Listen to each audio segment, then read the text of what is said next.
Si alguien quiere seguirme en Twitter, ahí está mi cuenta de Twitter, es Jesús Anaya O. Por ahí pueden hacerme cualquier pregunta después o platicar conmigo lo que quieran. Tuiteo mucho. Bueno, ¿qué hago? Bueno, yo me dedico a ser programador Python y soy organizador de una comunidad de usuarios de Python en Tijuana llamada Python Tijuana. Nosotros nos reunimos y nos gusta platicar de Python cada mes en esa comunidad, igual que en otras ciudades tienen comunidades parecidas de software. Y también trabajo como software developer en una empresa llamada iPlanner que está en San Diego, California. Yo trabajo de forma remota desde Tijuana y trabajo en Python. Tengo ya bastante tiempo trabajando con eso. Y bueno, ya con eso terminó la presentación, vamos muy tarde, así que voy a tener que adelantar un poco. La charla del día de hoy, el tema es Django REST Framework, desarrollar APIs con Python y Django. De aquí, todos ustedes han trabajado alguna vez con Python, supongo, ¿todos? Sí, perfecto. ¿Y con Django? Perfecto. Ok, bien. Me gusta nomás saber en qué canal estamos. Bueno, para el que no lo sepa, Django es un framework de programación web, del que les voy a explicar un poco más ahorita, pero primero tengo que empezar con este tema, que es una API y que es REST. Ok, vamos a canalizar este tema. Una API es una forma en la que las aplicaciones se pueden comunicar, es un protocolo de comunicación entre ellas. Es una manera en la que podemos comunicarnos con otras aplicaciones sin tener que programar nosotros mismos todas estas aplicaciones y sin que todas tengan que ser parte del mismo sistema o de un sistema monolítico. Es decir, una API permite que dos aplicaciones incluso puedan desarrollarse en diferentes tecnologías y puedan intercambiar información. Y REST es una arquitectura para desarrollar APIs utilizando el protocolo HTTP que tiene años existiendo. Es decir, para generar conexiones entre las aplicaciones por medio de URLs en HTTP, que es lo común que se entiende cuando se habla de un REST framework. Bueno, el protocolo HTTP es enorme, no les voy a hablar de todo eso, solo este es un ejemplo de cómo funciona. Realmente son mensajes en modo de texto con diferentes cabeceras y un cuerpo con información. Lo importante es la parte de abajo, que es lo que utiliza REST Framework. Los diferentes métodos del protocolo HTTP. Bueno, cuando se inició HTTP solo había POST y GET, y con eso realmente se puede hacer un API completo. Pero lo correcto es utilizar los 5 métodos que son los más comunes para los manejos de datos en el API. O sea, para crear, leer, para actualizar datos, para hacer actualizaciones parciales de datos y para borrar datos. Este es un concepto que se utiliza en programación muy comúnmente y los APIs lo hacen también. Vamos a hablar un poco de Django. Django es un framework de programación web en Python. Tiene algunos años existiendo ya, se creó en una época en la que ni había frameworks, entonces siguió su propio hilo. No lo puedo comparar con otros mucho porque no se parecen tanto entre ellos, pero a mí me gusta mucho trabajar con Django. Es muy bueno para hacer aplicaciones rápidas, para hacer prototipado, para hacer el mínimo producto viables y nos ayuda a desarrollar rapidísimo. Este es un ejemplo que puse aquí de cómo se crea un proyecto en Django y son nada más algunas instrucciones que se ejecutan en la consola. O sea, corremos teniendo ya un entorno de Python configurado en nuestra computadora y tenemos acceso a Pip, que es el programa que nos ayuda a instalar paquetes de Python. Podemos instalar Django, utilizar el comando de Django admin para crear un proyecto nuevo y corremos migraciones y con estas líneas que están aquí tienen un proyecto en Django corriendo. Eso es lo que me gusta porque iniciarlo es rápido, te ayuda a enfocarte en trabajar directamente en lo que quieres resolver. Y Django funciona con módulos llamados aplicaciones, que es lo que hay que entender aquí porque REST Framework realmente es una aplicación más de Django. Las aplicaciones son módulos, lo que se entiende el concepto de módulo en otros frameworks. Es básicamente encapsular código que podemos reutilizar. ¿Por qué? Porque ya adentro tenemos todo lo necesario para que esa parte del programa funcione. Sin tantas dependencias externas, puede haber dependencias externas, y lo correcto sería que si las necesitas, pues las instales o las configures. Hasta este punto, creo, quisiera mostrar un poco del código. Permítanme, porque acabo de configurar esto. Bien, esto es un proyecto de Django cuando inicia. Cuando corran los comandos que les acabo de mostrar, esto es lo que vamos a ver. Ignoren estos de aquí, estos carpetas no están en Git, entonces no se borraron con también de branch. Pero esta sería la carpeta que nos interesa. Ustedes crean un proyecto de Django y solamente les crea una carpeta y este archivo de aquí, este script que se llama manage.py. Esta carpeta es la carpeta de configuración del proyecto. Son nada más unos cuantos archivos. Tiene el archivo de settings.py, tiene el archivo de URLs que nos va a permitir configurar todas las rutas de nuestro proyecto y dirigirlas a sus respectivas vistas. El settings, aquí configuramos todo, incluso aplicaciones externas cuando las instalan, aquí pueden incluir la respectiva configuración de ellas. La documentación de las librerías suele tener la información de cómo deben hacer esto. Y este archivito de aquí que solamente sirve para lanzar proyectos a producción y conectarlos con un servidor de producción. Esto realmente no lo vamos a utilizar. Después de correr este comando para crear una aplicación, me regreso. Nosotros iniciamos realmente el proyecto aquí, porque es cuando ya podemos iniciar el desarrollo de nuestra lógica. No podemos crear nada sin aplicaciones en Django, es un framework que está diseñado de esa manera. Entonces tendríamos que crear una aplicación para cada cosa, para cada componente de nuestro, de nuestro proyecto. Lo común es que a veces creamos una aplicación, yo lo hago, una aplicación llamada Core o Web Page o algo así, que sea como la aplicación principal donde vaya a estar pues la página principal cuando entras al sistema. Y a partir de ahí ya divido todo lo demás en módulos que son independientes y son específicos para su propósito. Un ejemplo de esto sería, esto va a estar un poquito porque tengo todo mi código dividido en diferentes branches.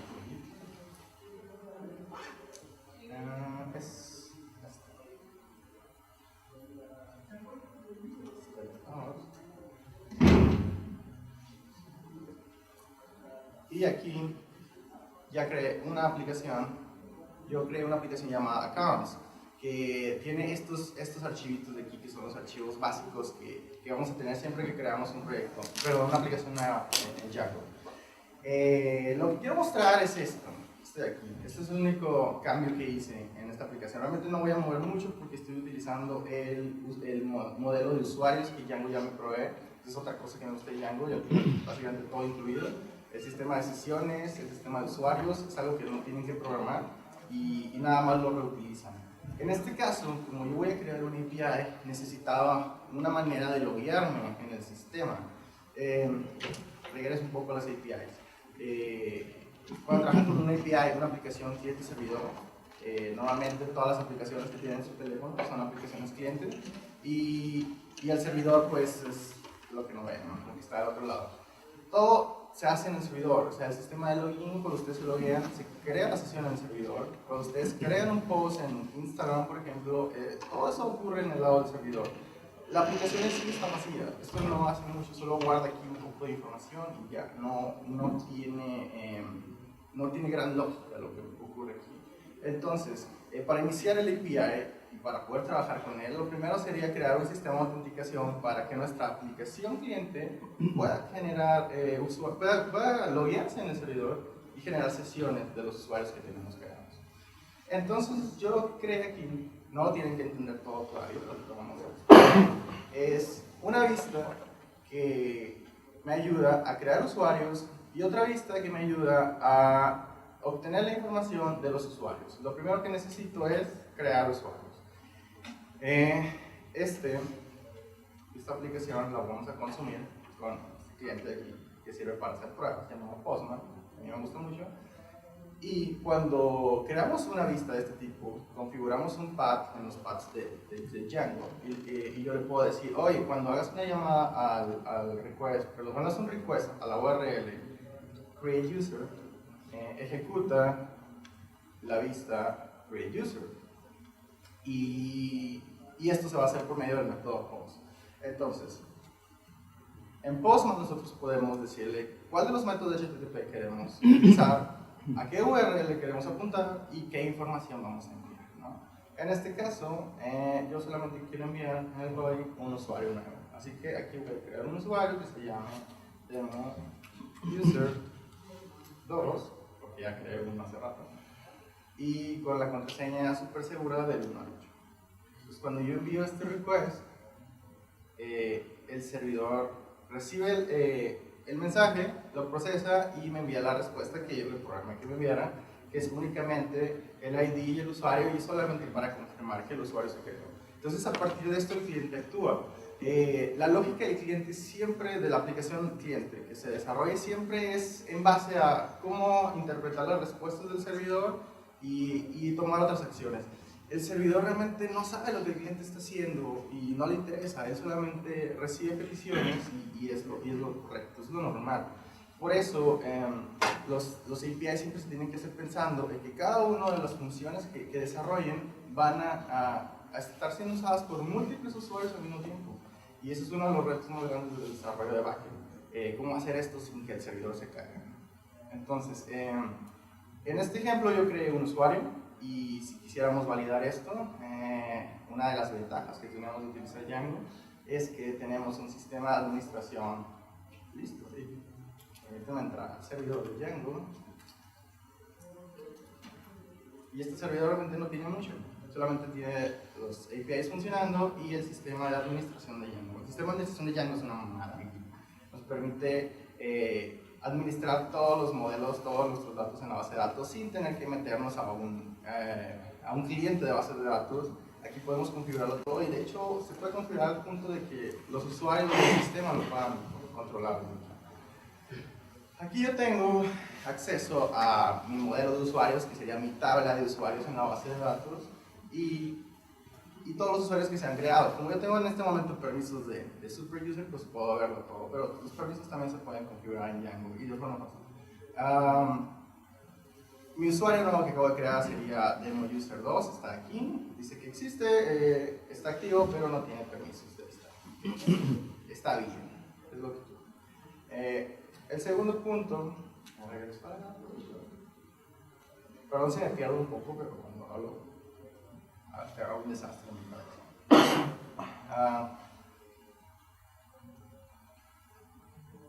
Ok, esto es una vista normal en Django. Y aquí yo es donde quisiera empezar a hacer la introducción de qué es REST Framework en sí, ahora que estoy explicando lo que es Django. Una vista es simplemente un método que recibe el request que enviamos a una URL que hayamos configurado para recibir, que hayamos configurado apuntando a esa vista y lo procesa. Toma los datos, crea una respuesta y se la envía al cliente. El cliente la mayoría de las veces es el navegador web. El navegador web también es un cliente. Esta es una vista. La vista realmente, si lo ven, no tiene mucho código, no es algo muy complejo, es algo de propósito general. Y si nosotros quisiéramos crear una API utilizando únicamente las vistas Django, tendríamos que escribir mucha lógica pensando en que tal vez la respuesta que recibamos es un JSON, tal vez es un XML, depende de cómo funciona nuestro API. Vamos a parsear eso, vamos a convertirlo en un objeto de Python, vamos a usar la base de datos. Son muchas piececitas que tendremos que hacer a pie, porque Django nativamente no está hecho únicamente para hacer API. Entonces, las personas que empezaron a desarrollar REST Framework se dieron cuenta de que en todos los proyectos donde querían hacer una API, pues siempre tenían que hacer una clase base, que tal vez tuviera ya las funciones básicas de HTTP para la API, algunas funciones auxiliares para la serialización de datos y todo esto, y eso es lo que básicamente todos tienen que hacer si empiezan a trabajar en una API con Django y nada más, y terminaron creando un pequeño framework que con el tiempo creció y creció y se llama Django REST Framework, que solamente resuelve la capa de vista de la aplicación, es decir, solamente reemplaza las vistas. Lo demás sigue siendo lo mismo. Django no deja de ser Django, REST Framework no reemplaza Django, no se necesita REST Framework para hacer una API, pero REST Framework no soluciona las cosas para hacer una API. Ok, los modelos. Estoy hablando de modelos y tal vez si alguien no entiende bien lo que es modelos, nomás lo voy a explicar rapidísimo. Un modelo es una representación en código de Python de una tabla en la base de datos. Esa es la explicación así rápida. Es decir, nosotros tenemos una clase que hereda de la clase model. Y esto ya incluye un montón de funciones que Django utiliza para poderse conectar a la base de datos. Entonces se representa con una equivalencia de todos los campos que tengamos en la tabla como propiedades en esta clase. El nombre de la clase es el mismo nombre que la tabla tendría en la base de datos, y esto nos ayuda a trabajar únicamente con Python, con pura lógica de negocios del lado de Python y no pensar en SQL. Y otra cosa más, nos ayuda a que ni siquiera nos tengamos que aprender las diferentes versiones de SQL que hay entre las distintas bases de datos, porque los modelos funcionan igual para todos. Entonces, es compatible con casi todas las bases de datos comerciales, pueden utilizar incluso MongoDB, que no es una base de datos SQL, y funcionaría bien. Los modelos de Django le dan mucho poder al framework y vienen integrados. No todos los frameworks tienen modelos de forma nativa. Tener modelos de forma nativa ayudan a que los diferentes componentes del framework, ya sea las capas de vista o los serializadores o los renders de datos, puedan interactuar más fácilmente entre ellos, porque saben cómo funcionan los modelos, y eso nos ayuda a no tener que escribir tanto código en nuestra aplicación. Bueno, esos son los modelos. Ahora sí, vamos a entrar. ¿Qué es REST Framework? Bueno, como dije, REST Framework únicamente nos va a resolver la parte de vista de la aplicación en Django, es decir, cómo entran los datos, cómo salen.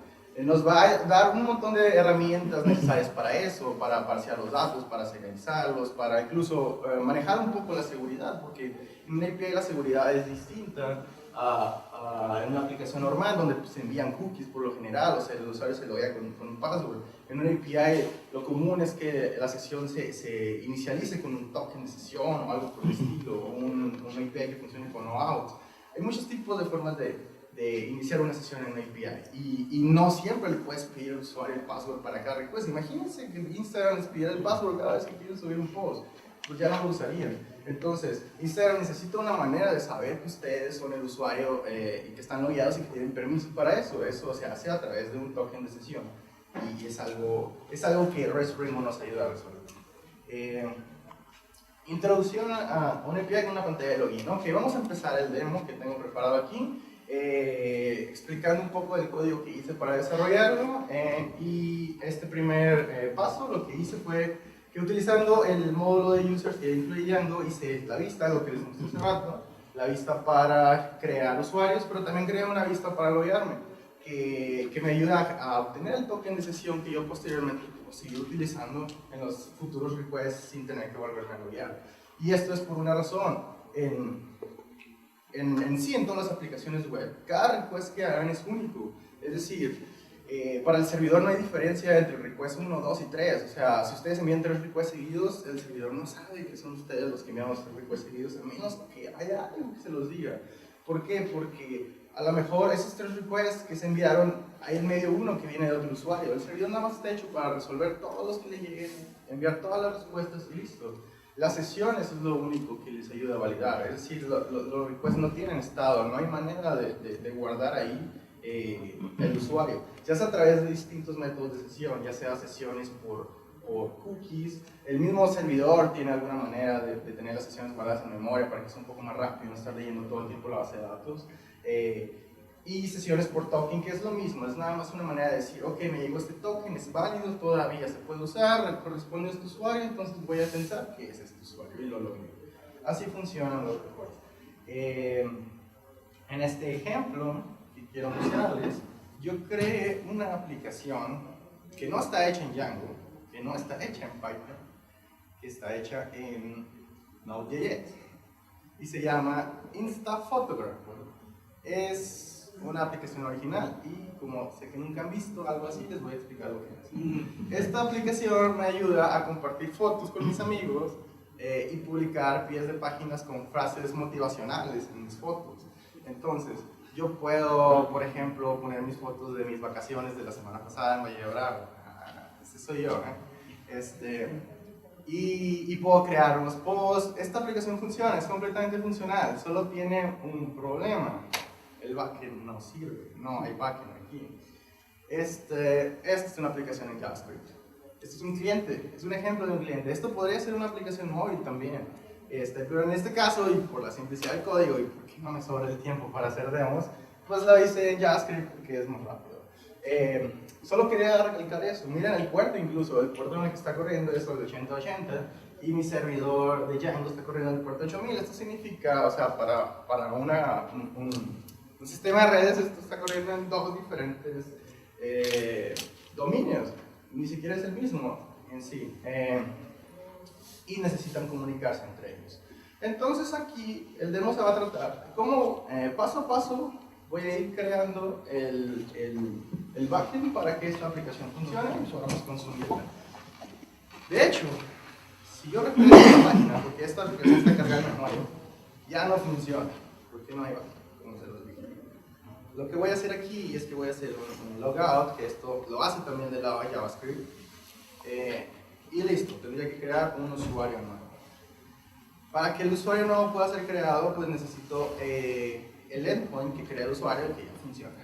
El siguiente paso es que una vez que el usuario es creado, lo único que hace ese endpoint es decirme, ok, el usuario está creado, pero no me da el token de sesión. El token de sesión lo voy a obtener después de hacer el login. El login lo haces poniendo tu usuario, tu contraseña, enviando un nuevo request a otro endpoint que sirve para eso y que te va a regresar el token. Ese endpoint lo tengo aquí. Es el endpoint de API token. Es otro endpoint que no necesita autenticación. Esto es muy importante. Si los diferentes permisos que se manejan en la aplicación pueden variar entre los endpoints.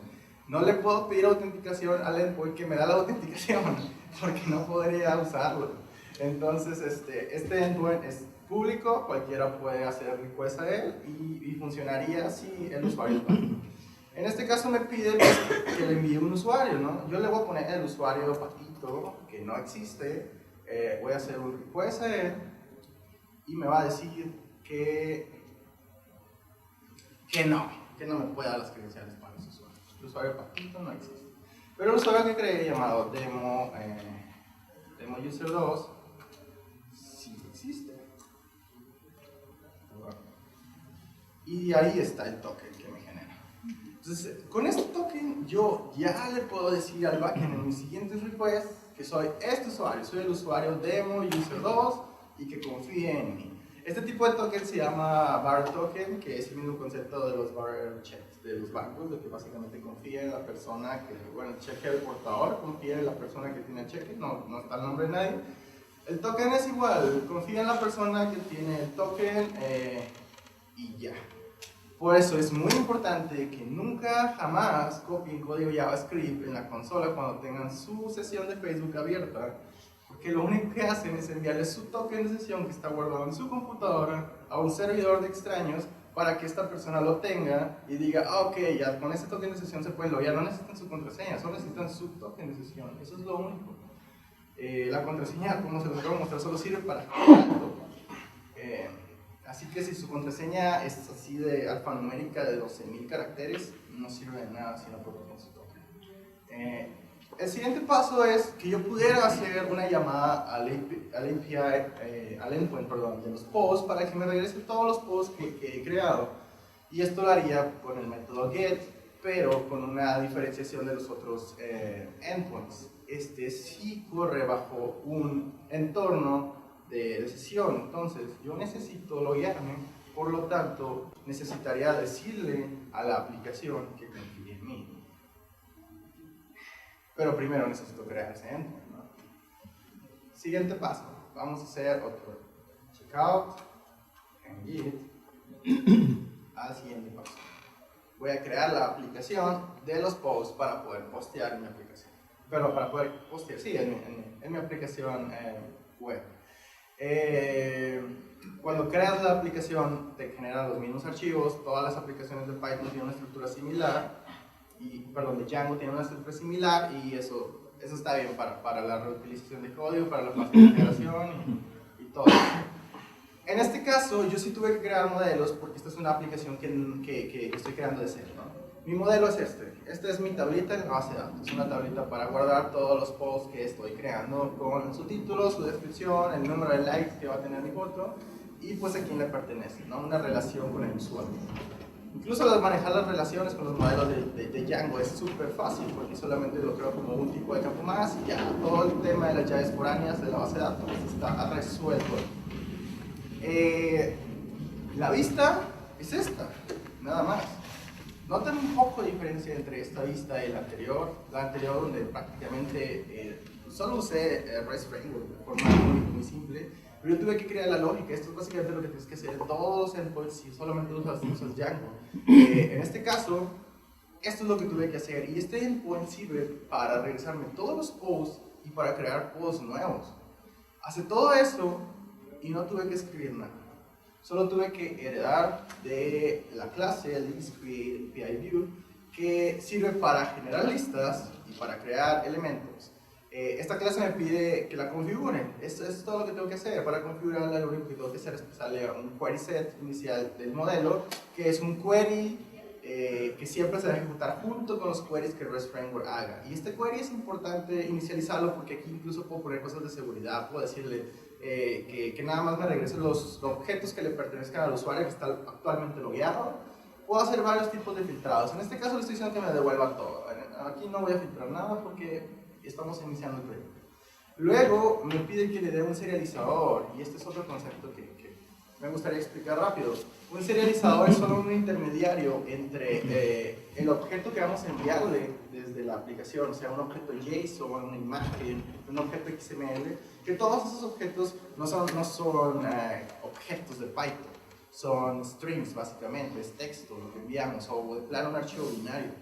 El serializador lo que hace es que toma ese string de un JSON, por ejemplo, lo parsea todo, te dice si el JSON está correcto, te dice incluso si los campos son los correctos, y después lo convierte a Python para que lo puedas usar en tu programa, porque no nos sirve un JSON en string, necesitamos un objeto de Python.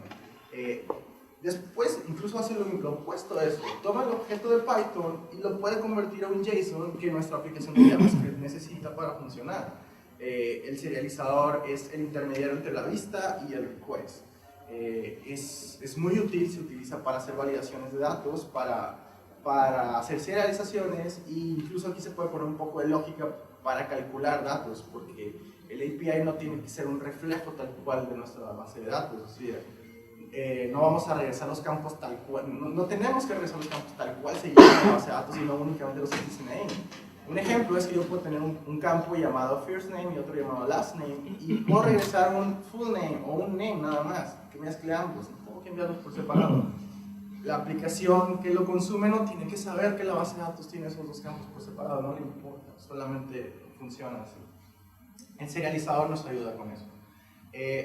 Una vez configurado el serializador y el query set, la vista podría funcionar perfectamente sin nada más, pero hice una cosa más, agregué los permisos, y en este caso Django REST Framework también nos provee una serie de permisos predeterminados que podemos utilizar, que pues, son fáciles de reconocer por el nombre que tiene la clase. En este caso este permiso sirve para validar únicamente que el usuario esté autenticado y nada más. Si el usuario no es autenticado no puede ni crear, ni recibir, ni leer los posts de nadie. Entonces, el endpoint funciona, déjenme validar que el servidor no haya tronado. El servidor se reinició bien, funciona. Entonces, Postman ya debería de funcionar.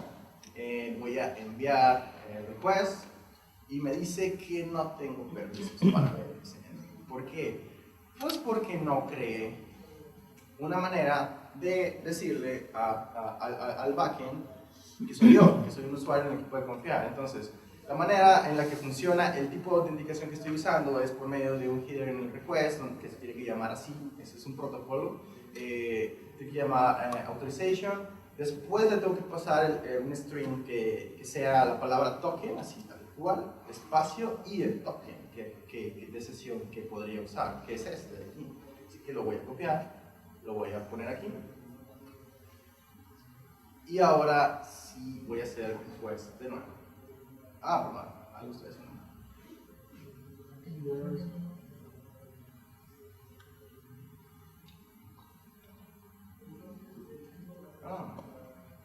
Déjame lo genero otra vez.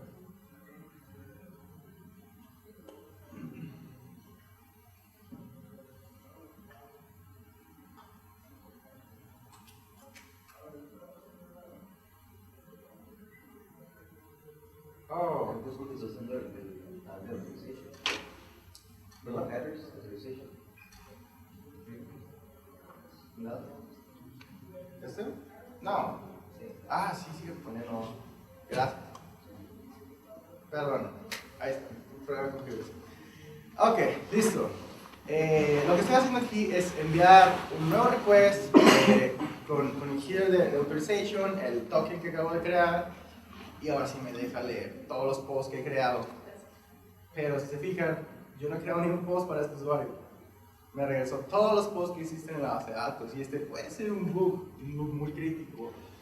¿Se imaginan que, volviendo al tema de Instagram, algún becario de Instagram, quitara el filtro de decirle que solo te regrese tus posts o los posts de tus amigos y te regresa absolutamente todos los posts que se hacen en Instagram en tiempo real? No podrías consumir Instagram. Entonces, es muy importante hacer ese tipo de validaciones y pues también lo vamos a hacer ahorita. La conclusión de este paso es que para poder crear un endpoint simple que incluso tenga dos funciones usando Django REST Framework, solo necesitaría estas líneas. Y yo creo que esto responde fácilmente a la pregunta de por qué debería usar Django REST Framework si quiero hacer APIs, ¿no? Porque el código es sumamente simple para hacer un API. Pero imaginemos que queremos hacer una cosita un poquito más complicada. Vamos a crear un nuevo post. Entonces voy a correr un nuevo request, ¿no? El request sería, este es el mismo que el otro. Ya me desorganicé. Sería este, déjenlo. Un request de tipo post a la misma URL tendría que tener la misma tipo de autorización, de autenticación con token, pero además tendría que incluir el cuerpo del request, del post que quiero crear antes del request. Déjenme, me regreso a los serializadores. Si se fijan, perdón, es 5 minutos. Ok, vamos a tener que correr. Voy a crear esto y me va a decir que no puedo. Me va a marcar un error y dice que no se puede porque yo tengo en el modelo una relación con un usuario que no se resuelve así de fácil. Entonces lo que tengo que hacer en este caso es hacer un poco de refactor en el código. Nada más tengo que cambiar el range.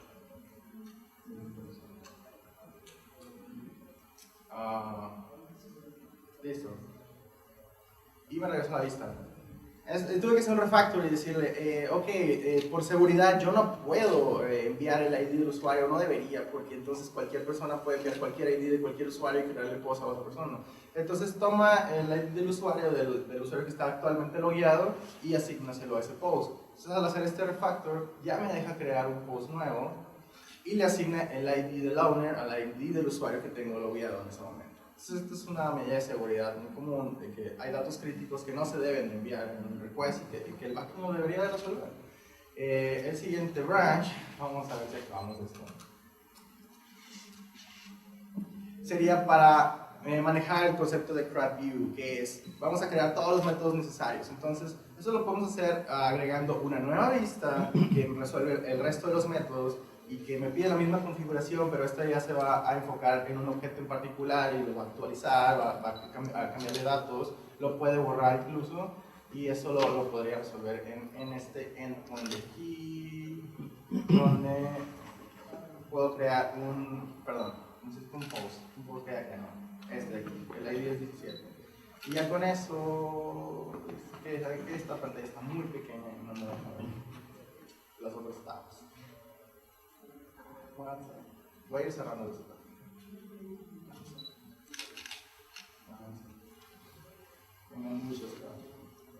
Aquí está, nada más cambio el ID, que era 17. Y puedo actualizar un dato, ¿no? Aquí tengo, no sé, tengo que cambiar esto. La organización, por el nuevo. ¿Dónde estaba? Aquí está. En el body pues cambio el título por nuevo título y listo, se actualiza ese mismo ID con el nuevo título y los otros campos son los mismos, nada más envié un put que sirve para actualizar. Si me cambio de branch, vamos a ver. tengo un refactor de este código en donde puedo mostrar que con nada más una clase llamada ModelViewSet puedo hacer todo eso, mezclando la lógica de ambos endpoints. Y me crea los 5 métodos de REST. Yo sigo refactorizando el método create, que ya no se llama post cuando utilizan un viewSet, cambia los nombres a lo que deben de ser, getList, create, update, todo eso. Y es el mismo código de refactorización para asignar al usuario actualmente logueado a la hora de crear algún nuevo post. Ese es el único refactor que hice ahí. Siguiente. Los permisos. Como les dije, los permisos son importantes, entonces yo creo un nuevo módulo de permisos en donde le digo, hey, nada más regrésame los posts que sean del usuario. Bueno, utilicé dos cosas para hacer el permiso. El primero es que cambié el query set un poco para decirle que únicamente me regrese, aquí le puse un nuevo filtro, que me regrese todos los posts donde el owner sea el usuario actualmente logueado. El usuario lo obtenemos del objeto request de esta manera, esa es otra cosa que también se puede hacer fácilmente con Django. Y después le digo que utilice este permiso que acabo de crear. ¿Por qué? Porque los otros métodos para actualizarlo, para borrarlo, para obtener los datos de un post en particular, solamente los va a poder usar, los va a poder hacer el dueño de ese post, o sea, si el usuario coincide con el owner del post. Siguiente paso. Y la carga de imágenes. Bueno, aquí yo creo que aquí vamos a terminar. La carga de imágenes es muy útil porque una API tiene distintas maneras de subir una imagen. Una muy común es convertirla en un base 64 y enviarla en un JSON con un string. A mí no me gusta hacer eso. Se puede hacer eso utilizando el mismo protocolo de carga de archivos que ya tienen los servidores web. Y esto lo hacemos enviando un multipart form desde JavaScript, por ejemplo, donde se envía la imagen en diferentes paquetes, el servidor web lo recibe, lo arma, y Django tiene acceso a eso también, entonces eso no tiene mucho problema. Nada más tuve que agregar un nuevo campo llamado foto en el modelo que sea de tipo imagen. Estoy usando aquí una librería auxiliar, ¿no? También se vale hacer eso, para poder generar imágenes y generar thumbnails, que me dé esta clase de imágenes para poder generar thumbnails y consumirlos. Así yo me puedo asegurar de que el resize de la imagen, sin importar el tamaño de esta, sea siempre el cuadrito que genere ahí en front. Entonces, con todo esto, mi endpoint ya debería de funcionar, perdón, sí, mi API ya debería funcionar, todos mis endpoints, yo ya debería poderme loguear aquí usando el usuario que acabo de crear, llamado demo user2, que tiene el password del uno al otro. Y me logueo, no tiene post, pero voy a crear un post llamado primer post. Le pongo cualquier descripción, elijo cualquier imagen, otra de las fotos de mis vacaciones, y verifico que funciona. La sube. Y si se fijan, este request está aquí en los mismos logs del servidor de Django. Aquí dice que acaba de subir una imagen y que este es el path de la imagen que acabo de subir. Bueno, todo esto, ya al final tuve que correr, es nada más para mostrarles cómo pueden hacer una API con poco código que ya empieza a funcionar, sin importar la complejidad de la lógica que está en el cliente. El cliente no es tan importante en este punto. Y esas serían todas las conclusiones. Django REST Framework no es indispensable para hacer APIs con Django, pero nos facilita mucho la vida. Nos puede hacer que con unas cuantas líneas de código hagamos APIs con mucha complejidad, con seguridad, con validación, con serialización de datos y sin tener que reescribir la rueda en eso, porque todos los APIs hacen. Eso es todo.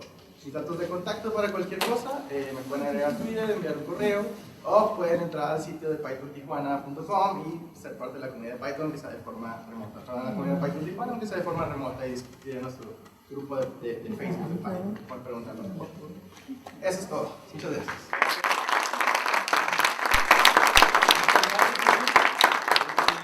La parte de preguntas y respuestas va a ser allá afuera, con Jesús, si lo permite. Ya tenemos un poquito de tiempo recortado. Okay. Y por parte de la Universidad de Guadalajara, a través del Centro Universitario de Ciencias Económico-Administrativas, PyMX y Python Cabal, se te otorga una constancia. Muchísimas gracias. Gracias. Gracias.